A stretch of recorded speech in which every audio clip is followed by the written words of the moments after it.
Hi, ഇന്നത്തെ video CBSE 10ാം ക്ലാസ്സിലെ കെമിസ്ട്രിയുടെ first chapter chemical reactions and equations.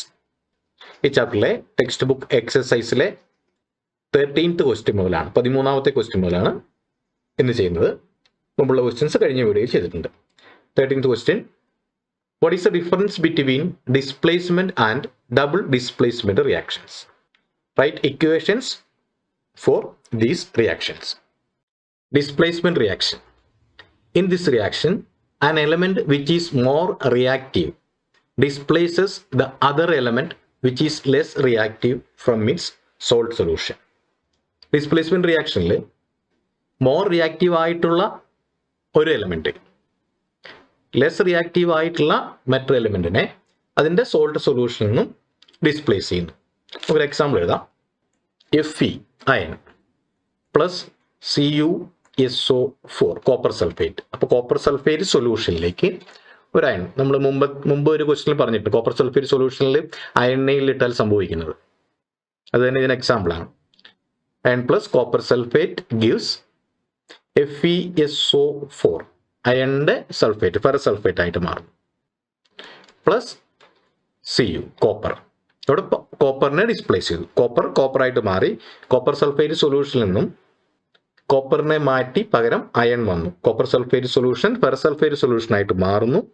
കോപ്പറിനെ displace ചെയ്ത് കോപ്പർ മാത്രമായിട്ട് നിൽക്കുന്നു. ഇതാണ് സാധാരണ ഡിസ്പ്ലേസ്മെന്റ് റിയാക്ഷൻ. ഇനി double displacement reaction.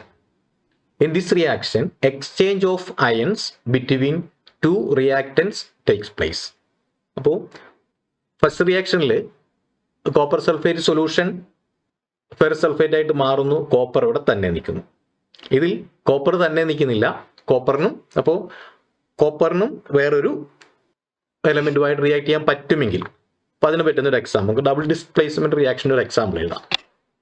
BaCl2 barium chloride plus Na2SO4 BaSO4 plus NaCl ആയിട്ട് മാറുന്നു. അപ്പോൾ ബേരിയം ക്ലോറൈഡ് Na2SO4 സോഡിയം സൾഫേറ്റുമായിട്ട് റിയാക്ട് ചെയ്ത് കഴിയുമ്പോൾ ബേരിയം സൾഫേറ്റും അതുപോലെ NaCl മാറുന്നു, സോഡിയം ക്ലോറൈഡ്. അപ്പോൾ ഈ ബേരിയം ക്ലോറൈഡിലെ ബേരിയവും ചേർന്ന് അവിടെ BaSO4 ഉണ്ടാവുമ്പോൾ സോഡിയത്തെ അത് ഡിസ്പ്ലേസ് ചെയ്യുകയാണ്. പക്ഷേ അതേപോലെ ഇവിടെ BaCl2 ക്ലോറിനെ ഡിസ്പ്ലേസ് ചെയ്യുന്നുണ്ട്. പക്ഷെ അവർ തമ്മിൽ കമ്പൈൻ ചെയ്ത് അവിടെ NaCl എന്നൊരു പ്രൊഡക്റ്റ് ഉണ്ടാവും. അപ്പോൾ ക്ലോറിൻ സോഡിയത്തിൻ്റെ കൂടെ ചേർന്ന് ബേരിയത്തെ ഡിസ്പ്ലേസ് ചെയ്തു എന്ന് വേണമെങ്കിലും പറയാം.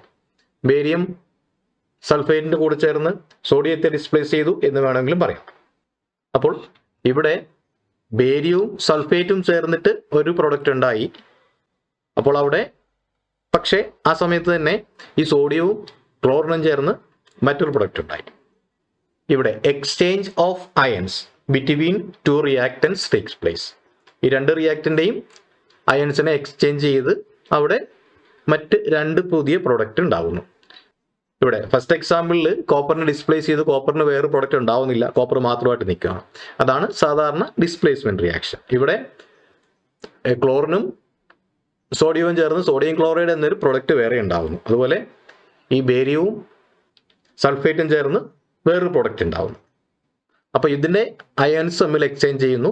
അങ്ങനെ രണ്ട് റിയാക്ഷനിലും അവിടെ ഡിസ്പ്ലേസ്മെന്റ് റിയാക്ഷൻ നടക്കുന്നു. അതുകൊണ്ട് ഇതിനെ ഡബിൾ ഡിസ്പ്ലേസ്മെന്റ് റിയാക്ഷൻ എന്ന് പറയുന്നു. ഇതിൽ 14th question, in the refining of silver the recovery of silver from silver nitrate solution involved displacement by copper metal.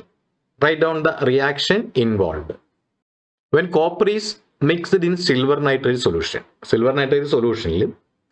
copper ഇട്ട് കഴിയുമ്പോൾ it displaces the silver because copper is more reactive than silver. അപ്പോൾ copper സിൽവറിനേക്കാളും more reactive ആയതുകൊണ്ട് copper silver നൈട്രേറ്റുമായിട്ട് mix ചെയ്യുമ്പോൾ അത് സിൽവറിനെ displace ചെയ്യും. നമുക്ക് example എഴുതാം, അതിൻ്റെ റിയാക്ഷൻ എഴുതാം. Cu copper plus 2 AgNO3, silver nitrate solution, NO3 twice, plus 2Ag. Silver nitrate സൊല്യൂഷനിലേക്ക് ഇടുമ്പോൾ അവിടെ കോപ്പറും ഈ സിൽവർ നൈട്രേറ്റിലെ നൈട്രേറ്റും ചേർന്നിട്ട് അവിടെ കോപ്പർ നൈട്രേറ്റും മിച്ചം വരുന്നത്, അതായത് സിൽവർ മിച്ചം വരുന്നു, അതായത് ഡിസ്പ്ലേസ് ചെയ്യപ്പെടുന്നു. അപ്പോൾ അത് സിൽവറിനെ അവിടെ ഡിസ്പ്ലേസ് ചെയ്യുന്നു, കാരണം copper is more reactive than silver. അവിടെ ഡിസ്പ്ലേസ്മെന്റ് റിയാക്ഷൻ നടക്കുന്നു. ഇതിലെ 15th question, what do you mean by a precipitation reaction? Explain by giving examples. എന്താണ് precipitation reaction? Those reactions which produce an insoluble product or precipitate are known as precipitation reaction. Reaction നടക്കുമ്പോൾ ഒരു insoluble product ഉണ്ടാവും, അല്ലെങ്കിൽ അത് precipitate ചെയ്യുന്നു. ആ പ്രൊഡക്റ്റാണ് precipitation. Precipitate കട്ടിയായിട്ടൊരു സാധനം ഉണ്ടാവും. അങ്ങനെയുള്ള റിയാക്ഷനെയാണ് പ്രിസിപ്പിറ്റേഷൻ റിയാക്ഷൻ എന്ന് പറയുന്നത്. AgNO3 പ്ലസ് NaCl സോഡിയം ക്ലോറൈഡുമായിട്ട് റിയാക്ട് ചെയ്യുമ്പോൾ അവിടെ AgCl ഇത് സോളിഡാണ്, NaNO3. ഇത് അക്വ സൊല്യൂഷനാണ്, ഇതും അക്വ സൊല്യൂഷനാണ്. അതുപോലെ NaNO3 അതും അക്വ സൊല്യൂഷനാണ്. പക്ഷെ ഇവിടെ ഈ AgCl എന്ന് പറയുന്നത് ഒരു സോൾഡായിട്ട്, അത് ഇൻസൊല്യൂബിൾ ആയിട്ട് അത് പ്രിസിപ്പിറ്റേറ്റ് ചെയ്യുന്നു. ഇങ്ങനെയുള്ള റിയാക്ഷനെയാണ് പ്രിസിപ്പിറ്റേഷൻ റിയാക്ഷൻ എന്ന് പറയുന്നത്. ഇതിൽ 16th question, explain the following terms of gain or loss oxygen with 2 examples each. Oxidation, reduction. Oxidation, the reaction in which gain of oxygen takes place is called oxidation. Gain or loss of oxygen ആണ് question ചോദിച്ചിരിക്കുന്നത്. അപ്പോൾ gain of oxygen നടക്കുന്ന, ഓക്സിജനെ കിട്ടുന്ന അല്ലെങ്കിൽ ഇലക്ട്രോണിനെ വിട്ടുകൊടുക്കുന്ന process, അല്ലെങ്കിൽ ഓക്സിജനെ gain ചെയ്യുന്ന process, അതിനാണ് ഓക്സിഡേഷൻ എന്ന് പറയുന്നത്. C+O2 gives CO2. അപ്പോൾ C ഓക്സിഡൈസ്ഡ് ടു CO2, ഇത് ഓക്സിഡേഷൻ റിയാക്ഷൻ ആണ്. അതുപോലെ N2 plus O2 gives 2NO. N2 is oxidised to NO. N2ൻ്റെ കൂടെ ഓക്സിജൻ ചേർന്നു, N2 ഓക്സിഡൈസ്ഡ് ടു NO. അടുത്തത് reduction. The reaction in which loss of oxygen takes place is called reduction. ഓക്സിജനെ നഷ്ടപ്പെടുത്തുന്ന ആ റിയാക്ഷനാണ് റിഡക്ഷൻ എന്ന് പറയും. Example, C+H2O plus H2. ഇവിടെ H2O is reduced to H2. H2O ആയിരുന്നു, അതിലെ ഓക്സിജൻ H2ൽ നിന്നും H2Oയിൽ നിന്നും ഓക്സിജൻ നഷ്ടപ്പെട്ടു, അവിടെ CO ആയിട്ട് മാറി. അപ്പോൾ ഇവിടെ H2 റിലീസ് ചെയ്തു. അപ്പോൾ H2O is reduced to H2.